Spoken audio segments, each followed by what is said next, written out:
The second row, the two Yamaha men first and second.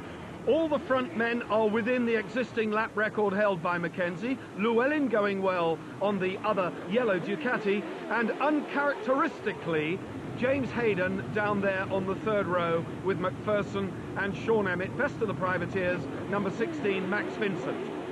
Round 13, 25 laps then. It looked as though maybe Mackenzie and Reynolds crept a little bit there, but the number 4 Ducati of John Reynolds, the red Ducati on the right-hand side of your picture, yes, it's in front. Ducati of Troy Bayliss, number 32, slots into second place. Bayliss in second, Reynolds leads. Where's Mackenzie? Mackenzie's in fourth. Terry Reimer, number 7, is in third.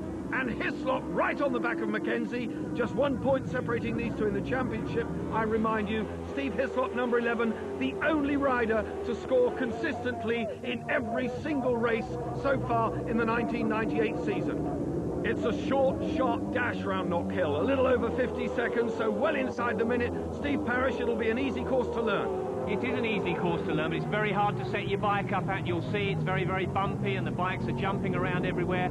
The two Yamaha men, Mackenzie and Hyslop, are the ones that know the circuit so well. They only live just up the road. Now the battle is on there, and you're right, 1 point between them. Hyslop shadowing now Mackenzie as he comes out. Mackenzie has a look on the inside of Terry Reimer going into Duffer's Dip, but doesn't do it. In fact, that slowed him. Hyslop round the outside having a look now, so Hyslop got a slight advantage, but no, Mackenzie was able to make that Yamaha wide enough. It's going to be a huge battle here, and they're the two I think will be fighting it right the way through till the end. They've been fighting it right the way through this season. They share 7 wins between them. Mackenzie's had 4. Steve Hyslop, number 11, has had 3 wins. Terry Reimer, one of 5 riders to score a win. Out goes number 29, Jim Hodson, retiring his Kawasaki. So he's one of the privateer runners out of the running, and we're on board with Sean Emmett. Yeah, this is coming into the slowest corner on the circuit. Taylor's hairpin, and look at that, Hayden in problems there. Hayden locked up the rear of that Suzuki going into the corner. Whether or not the slipper clutch was working properly, you downshift into that corner 3-4 gears, and it locked the rear end. We saw a big black line. Marshall's helping, assisting him, getting it down. He's sticking it into first gear, jumps on the bike, bumps, starts it, and he'll be off again, but at the back of the pack. Back at the front now, John Reynolds. A great start from Reynolds, and his best performance of the year. But the man chasing him down is number 32, Troy Bayliss, and he's been quick here all weekend throughout practice. There's no question about it. We have a faller at McIntyre's. That's another one of the privateers. That's Roger Bennett from Penny Cook, one of the local men, looking a bit stunned, but he's very close to the tarmac. This could entail a stoppage, could be a race stoppage. Nevertheless, it's going on. The Ducati of Reynolds, number 4, shaking its head. The Australian, the 1997 Australian Superbike runner-up on Suzuki. There's the red flag, Steve. That was to be expected, I think. Yeah, I think it was, because the rider we saw on the side of the track, Roger Bennett, he was laying on an awkward place, and it was definitely dangerous for them to continue the race, and I'm sure he'll be up and okay, probably bruised, and the wind's knocked out of him, but we have a restart, and we are back on the grid now. Aggregate times will count now. This is part 2 of round 13, and a flying start by the Kawasaki of Chris Walker, number 2, who grabs the lead. Remember, Walker has a shattered right kneecap. It's in 7 pieces, his right knee, and I guess he'll be keeping it away from the tarmac. Yeah, he tucked it up as he went over the curb. Wouldn't want to clout his knee. That would only aggravate the situation. The whole circus goes on from here to Mallory Park. It doesn't want to go there without Chris Walker. Mackenzie had a better start. Reynolds is further down this time. Bayliss is still there, right up in runner-up spot behind Walker. This is the restart, and there will be some frantic mathematics going on to decide the overall aggregate. And once again, Bayliss now chasing down. He has been quick, and he is quick, so we're going to watch that man coming through on the Ducati. There's Sean Emmett, our cameraman. He comes through on the inside of Hyslop. That was a good pass from Sean Emmett. He used the speed coming out of Clark Corner, which is a very important corner on the circuit, to power his way down there. So up over the start and finish straight, the riders have to heave their way over the front, up over the tank there to keep the front wheel down as they break down 3 gears into Duffer's Dip. And again, Hyslop chasing in. He'll be keen not to let his teammate Neil Mackenzie get away, because this is where the battle is for the championship. He'll be somewhat frustrated because Neil Mackenzie is disappearing. Hyslop, number 11, came here 1 point adrift of the reigning champion and series leader Neil Mackenzie, and this is how close it is. There's Hyslop, through again on the inside of Sean Emmett. He's grabbed that place back. He's moved up. There's Emmett. Ian McPherson, number 6, going with them. Looking back now from Ian McPherson. There's a clear track. He's gone past Emmett. McPherson has gone past Sean Emmett. Can the Ducati rider, who is recovering from a very serious left upper arm injury, still not fully recovered, still not at full strength, number 5, Sean Emmett, can he fight back? 7, Terry Reimer, ahead of Neil Mackenzie, number 1. Ahead of Terry Reimer, Troy Bayliss. Also in there fighting very, very hard is Matt Llewellyn, number 43, the new teammate to Troy Bayliss on the other yellow Ducati. Mackenzie, though, forcing on. He's now got to get past Reimer, and I guess, Steve, he will. Yeah, I'm sure he will, and his favourite place is this corner they're coming up to, which is Clark's corner. He's usually able to get a good entry speed, which gives him speed down the straight towards the hairpin. But there we have Reynolds, number 4, and Hyslop's looking. He's using the speed as they come out of that corner. He'll get on the inside as they go into the hairpin here. It's a little dusty on the inside, but he's done it. Hyslop's down, but he's got in pretty hot, and he's gone wide. Hyslop outbraked himself there and allowed John Reynolds to just cut back on the inside. So all that work he did, he's got to do it again. Behind Hyslop is the red number 3 Honda of Michael Rutter. But look at this, Mackenzie with Reimer. Reimer number 7. Mackenzie number 1. He still hasn't found a way past. Ahead of Reimer, number 2, Chris Walker. And right out in front, Troy Bayliss, number 32 on the Ducati, who is absolutely flying, the young Australian, going so well. Mackenzie, though, and right with him, Matt Llewellyn, who rides in 5 races on today's programme. He's out in the... Oh, a big a huge crash! That's a blown engine, a lot of smoke. That looks to me as though it was one of the privateers. That certainly is number 21, Phil Giles, the privateer championship leader. So, Steve, catastrophe all round. Well, I think that was Peter Graves that went down on his own oil. His Ducati blew up going into the chicane. It left a lot of oil, and poor Phil Giles behind him. We have a red flag. That's another stoppage. Phil Giles got on the oil. We get a replay here, and that's Graves' bike with oil pouring out of it everywhere. Phil Giles following him, got on the oil and slid off on the grass. That isn't much good for him because he is leading the championship. There will be a restart. They go back a lap before the accident, so Phil Giles could, in theory, start again. There's the helicopter blowing the cement dust off the circuit. They lay cement dust on that oil, which absorbs the oil, and here we go for the 3rd restart.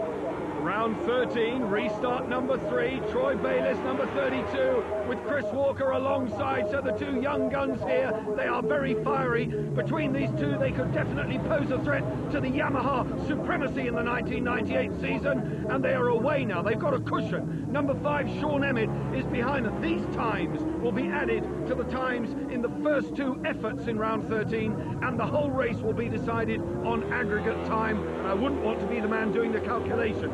21, Phil Giles is back out in this one. The privateer championship leader gets a restart. Ian McPherson is out on the Kawasaki. Hyslop is behind number 3, Michael Rutter. It's getting more frantic by the second. It is, and when they get round to that chicane we saw on lap 1, there was so much cement dust down there that gets on the tyres. It's very, very slippery. I don't see any fast lap times coming, but it's going to be who's the bravest. And there's a brave man, that's Terry Reimer. He's in the dirt, he's in the sand trap at the hairpin, using those long legs to fend the bike out, and he gets back on the circuit. But again at the back, that's his chances out. There's no way on aggregate he can be in the results whatsoever. There we have number 3, Michael Rutter. He's switched from Michelin to Dunlop tyres in this last race, and it looks like it's helping him. He's been faster all weekend than he has been all season in the dry, so Rutter is charging on. Honda have made a number of strategic decisions during the 1998 season, not least of all to put Roger Harvey in charge of the team. It is now a full factory team. They are very serious about getting a result, and that tyre switch is just one of many changes. We're riding with Sean Emmett in 3rd place. Ahead of him, Chris Walker on the Kawasaki. Race leader Troy Bayliss is there, and he's gone past Bayliss, now down to 2nd. Now Bayliss has a problem. His foot's coming off the footrest. You can see, if you look very carefully, on the right-hand side of Bayliss' bike, he lifts his leg up and has a look down. Troy Bayliss, it looks to me like his footrest is falling off and his leg is trailing. There's no way I think he can continue at the front at this pace now. He is down to 5th. Walker's gone past, Emmett's gone past, Rutter's gone past, Neil Mackenzie has gone past, Troy Bayliss firmly in 5th, with Steve Hyslop, number 11, absolutely breathing down his neck. Hyslop cannot let Mackenzie get away. This is the battle for the lead. Number 5, Sean Emmett. A good ride by Rutter, Steve, in 3rd place. But what about Chris Walker, number 2? He came here just to consolidate his point situation, and Mackenzie's gone through. Mackenzie's gone up into 3rd place. I'll go back to Chris Walker. He came here to consolidate his position in the championship, but he's leading the race. Colin Wright warned him if he fell off again, he was in big trouble, but he's looking very smooth at the moment. So there we have it. It's Walker from Emmett and Neil Mackenzie, but that's only as they are because it goes to aggregate positions in a minute.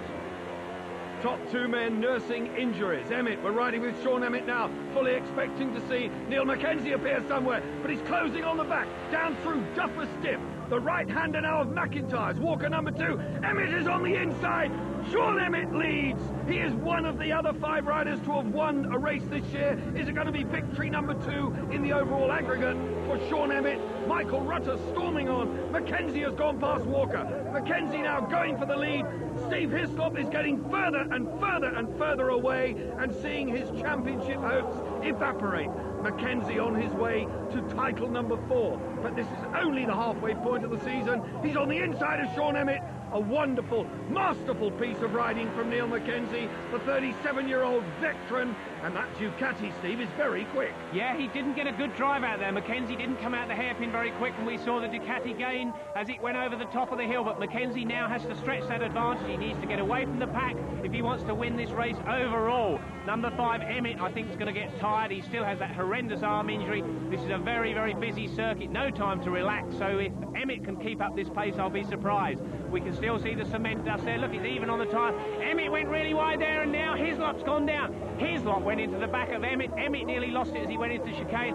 Hyslop has now handed Neil Mackenzie a comfort zone. That's his first non-finish of the year and not done his championship hopes any good. And here we have a replay. You'll see Emmett gets a big slide and goes wide, and Hyslop had nowhere to go. He touched the back and down he went. So that really was no fun. Back at the hairpin now, and Walker goes through into 2nd place. Remember, Neil Mackenzie is disappearing into the distance. Walker into 2nd. The battle is for 2nd place because it's very close on aggregate time. And what a battle it is. 2nd place, number 2, Walker. Sean Emmett, number 5. Michael Rutter. John Reynolds, now fully recovered from that broken right heel. Good to see JR going as well as he is at the moment. Reynolds then in 5th. Ahead of him, Michael Rutter. Sean Emmett, and I think it might have been Steve Hyslop's lightning reactions as much as anything brought him off, because a big hiccup just there from Sean Emmett obviously unsettled Hyslop. Whether he touched him or not, it looks as though he did, but who knows? He is now way, way down on championship leader Mackenzie, bitterly ruining the incident for sure. He couldn't be consoled. His body language said it all. Look at Michael Rutter, number 3, having a go at the inside, and Sean Emmett, and making it stick. The Honda RC45 up now into 3rd place. Rutter from Starbridge, he's the wet weather specialist. He almost had his wish here at Knockhill, but the clouds miraculously lifted, and it is now very warm, and you can see the shadows on the tarmac. The sun is desperately trying to come through the haze. Emmett and Reynolds, teammates, really together now. Hunting down the 2nd place, Chris Walker. Michael Rutter, number 3, is storming on. Walker, though, Steve, doing an admirable job. He really is. He's in a lot of pain. He takes painkillers before the race, and he really has to be lifted off the bike at the end of it. It's a brave race from him, and he really is doing a great job and building up on those points. In fact, this is now going to close the gap down on Hyslop, who's laying in the dirt, so Hyslop's out of it, we know, and Walker's starting to catch on the point situation. This totally vindicates Chris Walker's decision to ride, because he has closed dramatically on Steve Hyslop, and that is what he intended to do. John Reynolds, number 4, is now closing on the number 3, 3rd place Honda of Michael Rutter. Sean Emmett, number 5, just slipping away. It's significant that the numbers are 3, 4 and 5, but through goes Reynolds, reversing the order. Number 4 is now 3rd, number 3 is now 4th. And Michael Rutter is the only one of these 4 that's not injured, because the man at the front walk has the bad knee injury. Behind him, John Reynolds with a foot injury, and behind Rutter is Sean Emmett with the arm injury. And look at the cement dust, it's still down there, it's still very, very slippery. Lap time's not particularly fast. The only man that's going really quite fast is Mackenzie, who is way, way in front at this point. So this is the battle for 2nd place. Remember, the times are adding together over these 3 starts, and I think as it stands at the moment, Walker will be in front, but it'll be very, very close. Rutter relegated by Sean Emmett, and clearly the Honda rider number 3 has a problem. Through goes number 43, Matt Llewellyn, on the other yellow Ducati. Llewellyn going very well indeed. Remember, riding in 5 races in this program here today, so he's got a full day's work. A good day's work, though, for race leader Neil Mackenzie, number 1. 25 points he's on target for now. Walker, similarly, 20 points will be his if he can fend off the determined challenge by number 4, John Reynolds, who is anxious to make amends for injury all through the first half of the season. Rutter is out of the race, and that's bad news, Steve, for Honda. Look at the rear end of... Oh, dear me, Reynolds has gone through. Walker was locked up sideways. A bit of a punt there from John Reynolds. He was obviously going for second. There's the race winner, Neil Mackenzie, but drama at the hairpin on the last lap. Mackenzie confirmed the winner. Walker indeed retained second, so Reynolds' bid came to nothing, and it was all worthwhile for Phil Giles. He got back on and finished 8th. After a muddling start, that looked pretty easy at the end.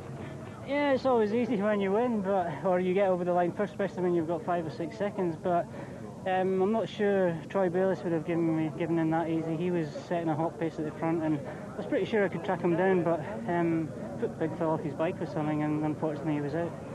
John, I'm not sure if you realised you'd finished 3rd then. No, I thought it was 2nd. I mean, I wouldn't have made that silly manoeuvre if I knew I could settle where I was and still stay 3rd, but I enjoyed it.